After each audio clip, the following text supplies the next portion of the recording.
Hello everyone. Okay, so today's video needs a little introduction. Just a wee one, so you know where we are and what we're doing. So I don't know, so long ago, I purchased Chamel's Use Your Stash class. And I don't think it's called Use Your Stash. It's creating new pages with old stash, I think. Anyway, I will link it in the description box below.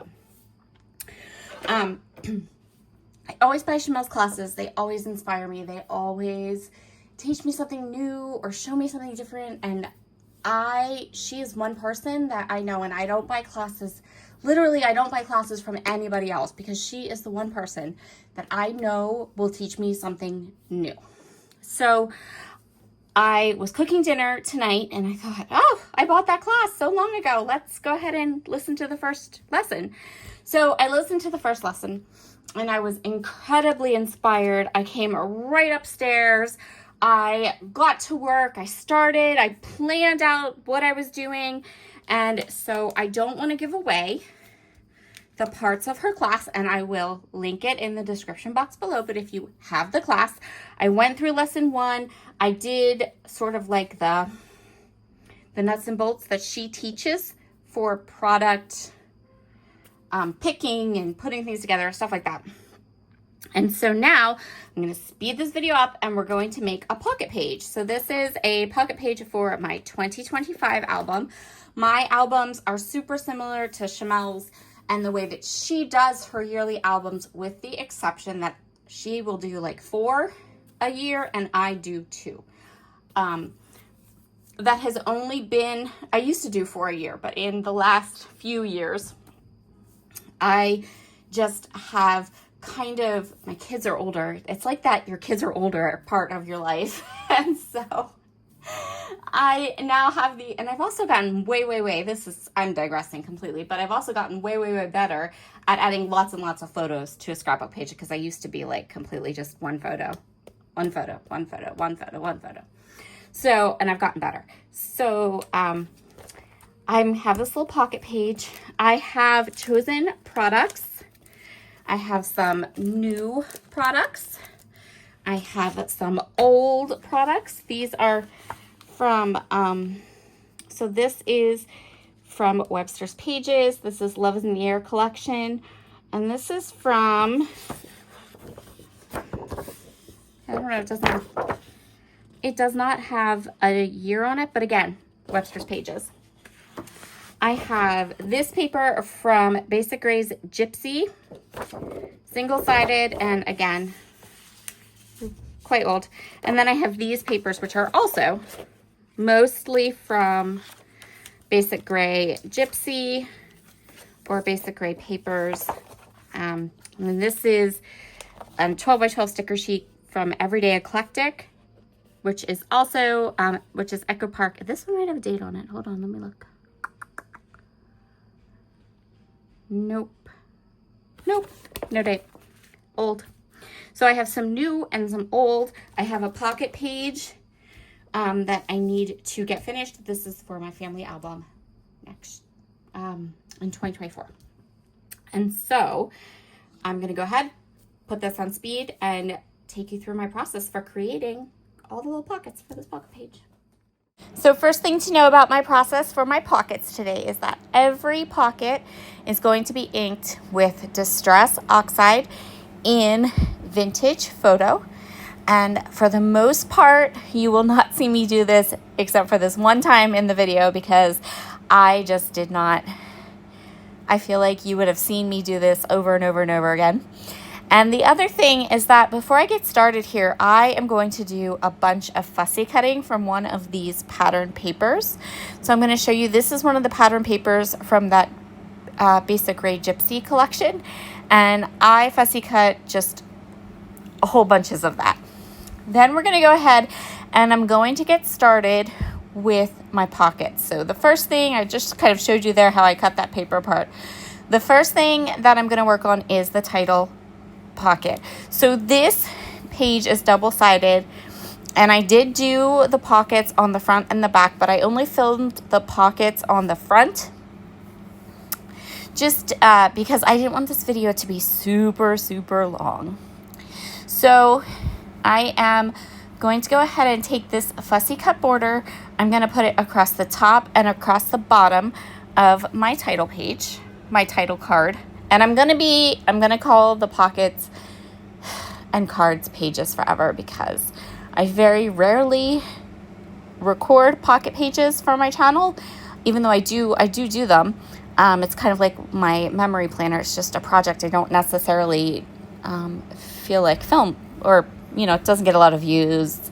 I watch that because filming and editing is it's not easy. And so I have kind of learned over the course of having my channel that you guys, my subscribers, really, really just like 12 by 12 scrapbook pages. So I do try my best to keep to those things. So once I have that little border across the top and the bottom, I am going to go ahead and add my title card. So these pictures are all of when we went to the incline plane in Pittsburgh. If you don't know what an incline plane is, I will say that maybe the best thing to do would be to look it up online. It's it's a thing that was invented or designed to allow people to be transported to the top of a very steep hill easily. And it did act as actual transportation. I actually live in the town that has the steepest incline plane in the whole world. That's the world's steepest. I have ridden on it a couple of times, but this is the first time I had ever ridden on the one or been to the one in Pittsburgh. So I did take a couple pictures, and it was cool. I mean, it was an incline plane, which means in my opinion, if you've ridden one, then that's plenty for you. And I've ridden the one in the town I live in that is the steepest in the world, like a couple of times. So I am just going to use the title card, and I am going to put incline plane Pittsburgh. To use for embellishments on these pockets, I grabbed some 49 and Market. Well, I have the sticker sheet, which is from, I think I talked about all this at the beginning, but I grabbed a whole set of what I call orphan rub-ons. So these are the last half sheets or quarter sheets of rub-ons from 49 and Market. And these would be ones where I've already used the paper that goes with them. I've already used the other embellishments, or they were like the sheets of like the blendable rub-ons, which are done by color, and they're not with a specific collection or range of products.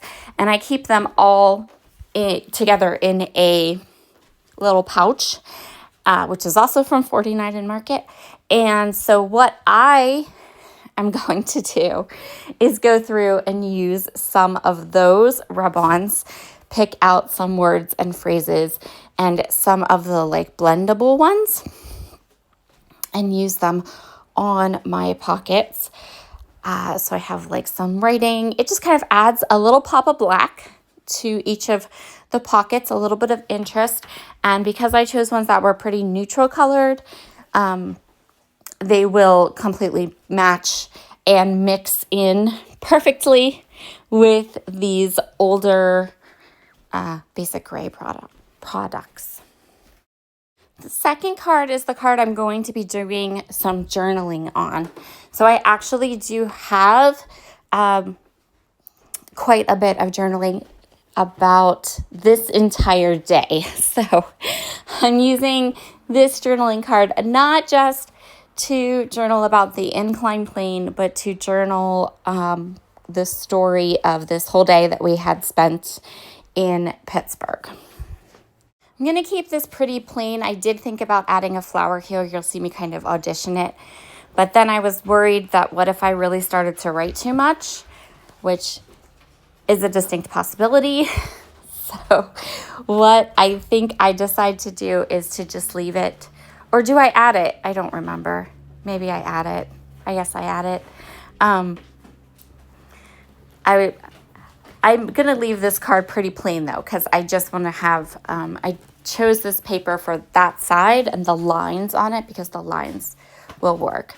So for me, here is how I do pocket pages. First of all, I use 12 by 12 sheets of paper. I don't, or 6 by 8 or 6 by 6. I never got on the Project Life bandwagon. In the sense of buying those big ginormous packs of cards. I never was into them. I have always been the girl who just takes my 12 by 12 papers and cuts them down for pocket pages. And in this case, when I'm going through my stash and I'm using stash to make my cards and doing a back and front, where I'm going to use a good bit of pattern paper, I generally have the rule of any scraps that are left over from this endeavor went straight into the garbage, because there wouldn't be much. There wasn't much. There wasn't a lot to that would make it easy to reuse again. And quite often, whenever I work through kits, or whenever I work through like my vintage vibes kits or those kinds, or when I'm killing a kit, I tend to throw away anything that I can't make a 3x4 or a 4x6 card out of. So anything that is too small for me to be able to do that will generally hit the bin anyway. So in a project like this, I'm okay. These patterns have given their all. They have done their job fabulously. So for this card, I used one of the 2 die cut tags that I had from the Gypsy collection, and I added just a little rub on at the bottom. And then I'm going to start to pull in these teal or aqua colored gems. These gems were a perfect match to the different kind of aqua blue colors that are in the collection and also in my title card. And right there is the other half of that flower that I put on the journaling card. I could have used so many more flowers, but I just had all I had was what I could fussy cut from that one pattern paper. So we're going to make it work. Here is the next pocket card. The other reason I'm using quite a few of the rub-ons as embellishments is because, so these pockets, these are the Project Life Style G pocket pages. They're 9 by 12. And I really, really like them. I like how they fit in my albums. They're like one of my favorite pocket page styles. But for whatever reason, the Becky Haynes Project Life pocket pages are really, like, I feel like the We Are Memory Keepers ones have more room in them. Does that make sense? And I feel like the ones from Project Life, they are like narrower. So by using lots of rub-ons and kind of layering them up, it keeps the bulk down. Although I did put those little gems on there and they were fine. So here I am. You can see how this is going. We just have 2 more pockets. This is going to go nice and fast. So I have 2 4x6 pockets. So this design has 2 portrait 4x6, 2 horizontal, 2 landscape 4x6, and then 2 3x4s. I really like this configuration. And I really like that it isn't 12 by 12. So you have that look in your album of like, oh, okay, this is a new thing, right? Like it doesn't just, I don't know. I like it. I like it when the pocket pages are of a smaller size than 12 by 12. Again, just a personal. So I wanted to add a little bit of color to this photo. So the day that we went, and this is a lot, I think this really impacted the papers and collections that I chose.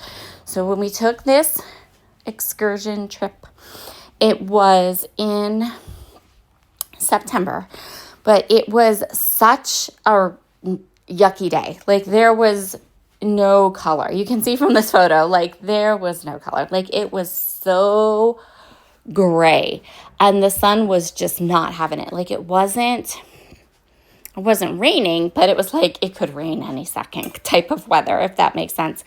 So when I was choosing products to document this day, I went with kind of these like bright, bold kind of colors because there was literally most of my photos have no color in them at all. So, which is perfect basic gray photos because it just, these bright, bold colors and patterns will just like pop it up. So I tore this piece. I'm inking up the torn edge and it's just gonna kind of sit behind this larger photo.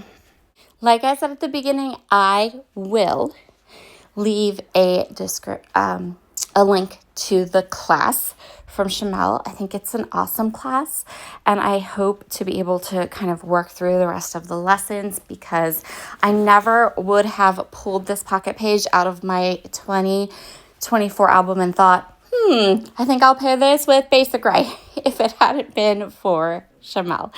So this was a great way to kind of get into some of my stash and use it. We're going to keep this card super, super simple too. I kept a lot of these cards very simple because I was using such bold, like big, bold patterns and different things, right? So, and again, because I didn't want these cards to be too bulky in the pockets. So as I go ahead and kind of finish this one off, your emoji for today, I have no idea. What should today's emoji be? Let's do, since this pocket page was inspired by Shamel, and Shamel is known for being glitter girl and having the coolest scissor skills of any person on YouTube. Today's emoji will be a pair of scissors. So if you want to support my channel and not buy anything or pay any money, you can hit the like button, you can comment with a pair of scissors, and then YouTube, the more comments, the more likes a video gets, the more the algorithm will put it in front of other people who like craft videos, who watch scrapbooking videos, who maybe have not found me on YouTube yet, and we can share. You have the ability to share my channel with other people. And I will link Shamel's class that this pocket page was inspired by in the link below. And yeah, it was super fun. I am so glad. We're getting almost to the end of our 10 days, 10-day marathon of videos every day here on my YouTube channel. And I felt like I didn't want to do 10 12 by 12 scrapbook layouts. I wanted to like mix it up a little bit. So we did the vlog to help mix it up. I went live last night. You can see that replay, and I shared everyone. I was brutally honest about my lack of organization when it comes to finished layouts. You might enjoy that. And yeah, so just continuing on here. This is the last card. You can see how I cut apart those rub-ons and just kind of fit them in where they will do the best. And yeah, really like how this turned out. Super happy that, so this trip would have been September of last year. And this is one of those pages in my 2024 albums that I I flip through and go, I'm just not ready to tackle that yet. I'm just not ready to tackle that yet. Well, thanks to Chanel, I tackled it. All right, everyone, I hope you have a wonderful Monday. And if you're watching this when it premieres at 7 p.m., I will be live at 8 o'clock over on Brutus Monroe's channel. You can hop over there and say hello to me live. We are going to make a card project. And yeah, that'll be it. All right, everyone, happy Monday, and I will see you all again very, very soon. Your close-ups are going to be coming right up. The last thing I did on this pocket was just add that little check. So I will see you all again very soon. Bye.